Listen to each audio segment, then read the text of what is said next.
بسم اللہ الرحمن الرحیم۔ سرزمین مکہ کا ایک مشہور ولید نامی کافر تھا جو نبی رحمت سرکار دو عالم محمد صلی اللہ علیہ وآلہ وسلم کا بہت بڑا دشمن تھا۔ وہ آپ صلی اللہ علیہ وآلہ وسلم کو تکلیف دینے کا کوئی بھی موقع نہ جانے دیتا تھا۔ ولید ایک امیر تاجر تھا۔ اس نے اپنے گھر میں ہی سونے کا ایک بڑا بت بنا رکھا تھا جس کی وہ دل و جان سے عبادت کرتا تھا۔ ایک دن وہ بت کی پوجا کرنے میں مصروف تھا کہ اچانک سونے کا بت باتیں کرنے لگا جس کی وہ پوجا کر رہا تھا۔ اس بت نے ولید سے کہا، اے میرے ماننے والے، مجھ پر یقین کرنے والے سن لے، حضرت محمد صلی اللہ علیہ وآلہ وسلم اللہ کے رسول نہیں ہیں۔ رسول اللہ صلی اللہ علیہ وآلہ وسلم کا دین سچا نہیں ہے۔ حضرت محمد صلی اللہ علیہ وآلہ وسلم پر کبھی بھی ایمان نہ لانا۔ حضرت محمد صلی اللہ علیہ وآلہ وسلم کے رسول ہونے کی کبھی بھی تصدیق نہ کر لینا۔ بت کو بولتے ہوئے دیکھ کر ولید کی خوشی کی انتہا نہ رہی۔ اس نے اپنے ارد گرد رہنے والے کافروں کو اکٹھا کیا اور بولا، دیکھو میرا خدا کیا بول رہا ہے۔ جب سارے اکٹھے ہو کر ولید کے بت کے پاس گئے تو انہوں نے بھی بت کے منہ سے وہی الفاظ سنے جو ولید نے سنے تھے۔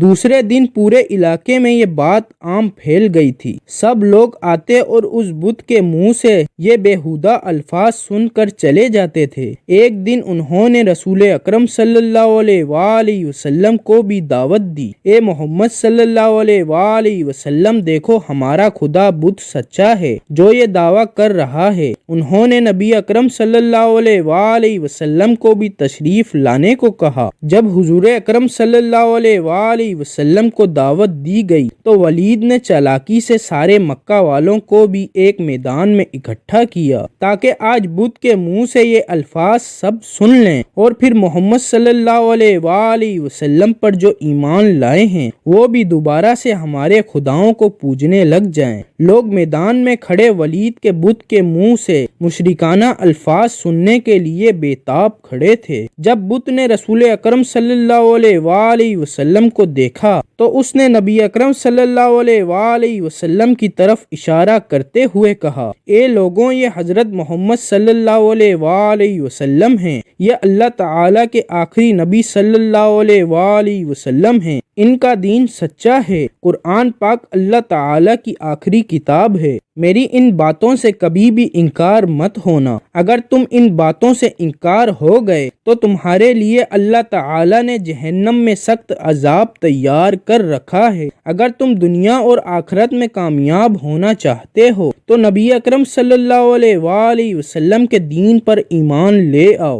خدا اور اس کے نبی صلی اللہ علیہ وآلہ وسلم کو راضی کر لوگے تو تم دنیا و آخرت میں کامیاب ٹھہر آؤ گے۔ اے کافروں، بتوں پر یقین کرنے والوں، تمہارے سارے بت تم کو گمراہ کر رہے ہیں۔ اگر تم نے انہی بتوں کی پوجا کی تو تم سارے کافر مزید گمراہ ہوتے جاؤ گے اور مرنے کے بعد تمہارا ٹھکانہ جہنم کی سخت آگ ہوگی۔ جب ولید نے اپنے بت کے منہ سے یہ الفاظ سنے تو اس نے شرم کے مارے سر جھکا لیا۔ ولید کو اپنے بت پر اتنا غصہ آیا کہ اس نے غصے میں آ کر بت کے ٹکڑے ٹکڑے کر دیے۔ حضور اکرم صلی اللہ علیہ وآلہ وسلم یہاں سے واپس جا رہے تھے کہ نبی اکرم صلی اللہ علیہ وآلہ وسلم کی نظر ایک گھوڑے سوار پر پڑی جو بڑی تیزی کے ساتھ ہاتھ میں خون سے تر تلوار لیے نبی اکرم صلی اللہ علیہ وآلہ وسلم کی طرف آ رہا تھا۔ جب وہ نبی اکرم صلی اللہ علیہ وآلہ وسلم کے پاس آیا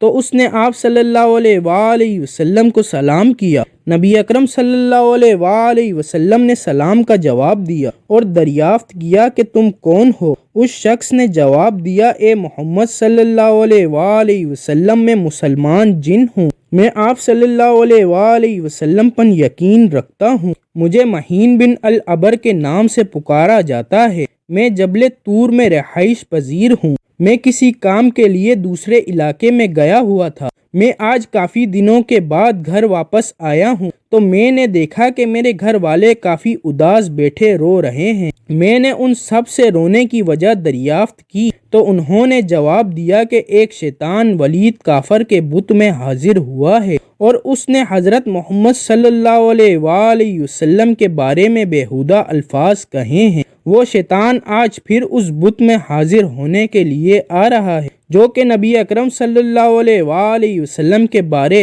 توبہ نعوذ باللہ غلط الفاظ بولنے والا ہے۔ جب میں نے گھر والوں سے یہ الفاظ سنے تو مجھ سے برداشت نہیں ہوا، تو میں نے اس شیطان کو راستے میں ہی روک کر قتل کر دیا ہے اور اس بت میں داخل ہو کر آپ صلی اللہ علیہ وآلہ وسلم کے سچے نبی ہونے کی گواہی دی ہے۔ یہ جو کچھ بولا تھا سب کچھ میں نے ہی بولا ہے۔ مسلمان جن کی یہ بات سن کر حضور اکرم صلی اللہ علیہ وآلہ وسلم بہت خوش ہوئے اور اس جن کے لیے اللہ تعالی سے مغفرت کی دعا کی۔